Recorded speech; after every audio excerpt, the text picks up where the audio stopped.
ఇంకా interesting point చెప్తా మీకు నేను.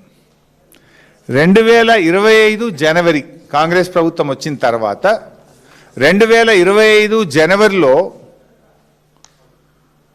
భూపాలపల్లిలో ఒక ఓబీ కాంట్రాక్ట్ టెండర్ పిలిచారు. 2025 జనవరిలో భూపాలపల్లిలో OB contract tender site visit certificate లేకుండా పిలిచారు. అంటే పాత బీఆర్ఎస్ విధానమే కొనసాగుతూ కాంగ్రెస్ వచ్చిన తొలినాళ్లలో కూడా 2025 జనవరి భూపాలపల్లిలో పాత పద్ధతిలోనే సైట్ విజిట్ సర్టిఫికేట్ లేకుండా టెండర్ పిలిచారు. కానీ ఆ టెండర్ పోటీలో వెళ్ళి ఏమైంది? మైనస్లో టెండర్ అవార్డు అయింది. గతంలో బీఆర్ఎస్ ఉన్నప్పుడు మైనస్లోనే పోయింది. కాంగ్రెస్ వచ్చిన తొలినాళ్లలో మొదటి 2 నెలల్లో టెండర్ కూడా without site visit certificate tender పిలిచిండ్రు. అది కూడా గతంలో వెళ్ళినట్టే మైనస్ టెండర్ పోయింది. ఇగో అసలు పాయింట్ ఇప్పుడు చెప్తుందిగా. 2025 జనవరి భూపాలపల్లిది సైట్ విజిట్ సర్టిఫికేట్ లేకుండా అయింది.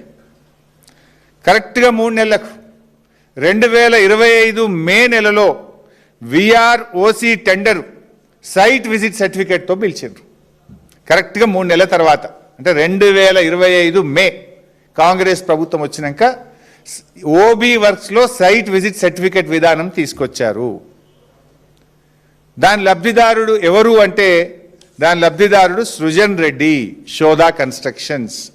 ఇలాన్ని డీటెయిల్స్ ఉన్నాయి. ఎప్పుడు టెండర్ పిలిచిండ్రు, వర్క్ ఎక్కడ, రేట్ ఎంత ఎక్సెస్ వేసుకున్నారు, ఎంత ప్లస్ వేసుకున్నారు, ఏం జరిగింది, all details are there. This I will release it to the media. మీకు కూడా కాపీ ఇస్తాను. సో సైట్ విజిట్ సర్టిఫికేట్ ఎప్పుడు వచ్చింది? 2025 మేలో వచ్చింది. దాని మొదటి లబ్ధిదారుడు ఎవరు? ముఖ్యమంత్రి బావమర్ది సృజన్ రెడ్డి, ఆయన కంపెనీ శోధా కన్స్ట్రక్షన్స్. ఓబీ వర్క్స్లో మొదటి లబ్ధిదారుడే ముఖ్యమంత్రి, ఆయన కుటుంబ సభ్యులు. దీన్ని మసిబూసి మారేడికాయ చేసి ఇదేదో పాతగానే ఉండే వెనుకటనే ఉండే అని నానా తంటాలు పడ్డాడు పాపం బట్టి గారు.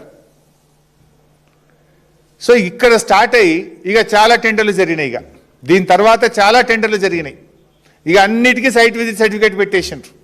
ఆల్ ఓబీ వర్క్స్కు సైట్ విజిట్ సర్టిఫికేట్లు పెట్టి అన్నీ కూడా రింగు చేసుడు. +7 +10 క్యాష్ డౌన్ 10%. ఏ టెండర్ వచ్చినా 10% క్యాష్ డౌన్ చేయాలి. ఆ విధానాల్ని తీసుకొచ్చిండ్రు.